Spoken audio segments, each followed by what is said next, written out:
আজকের এই রেসিপিটা অত্যন্ত দুর্দান্ত স্বাদের হয়েছে। এটা বানানো অনেক সহজ এবং অনেক সহজলভ্য। আশা করি সবারই ভালো লাগবে। এই রান্নাটার মূল উপাদান হচ্ছে স্টিক নুডলস। এটাকে আমি সিদ্ধ করে নিয়েছি এবং এর সাথে কিছু ভেজিটেবলস অ্যাড করেছি। এখানে গাজর আর সিম দিয়েছি আমি। এরপরে পেঁয়াজ কুচি, মরিচ কুচি একটু ভালো করে ভেজে নিচ্ছি এবং দিয়ে দিচ্ছি একটি মাত্র ডিম। এখানে 2টা ডিম ইউজ করি, শুধু একটা ডিম দিয়ে আজকে নুডলস রান্না করব। এবং এর সাথে দিয়ে দিব কেটে রাখা পাকা একেবারে সতেজ টমেটো দিচ্ছি যাতে কোনো প্রকারের এখানে সস আমি ব্যবহার করব না, যেন টমেটোর থেকে সসের স্বাদটা চলে আসে।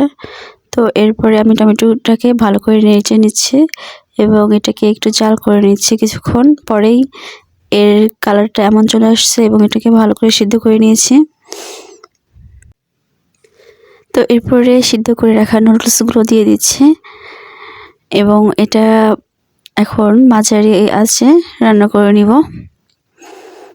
এখন এটাকে নেড়ে উল্টো পাল্টে দিচ্ছি যাতে সমগ্র সসেসটা আর ডিমের যেই মিশ্রণটা এটার সাথে মিশে যায় ভালো করে।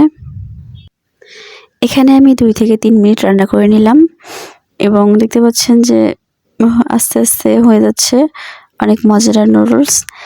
এই নুডলসের স্বাদ কিন্তু একমাত্র হোটেলেই মেলে এবং আমার মতো করে চাইলে যদি বাড়িতেও করেন তাহলে এভাবে হোটেলের স্বাদ বাড়িতেও পেতে পারেন।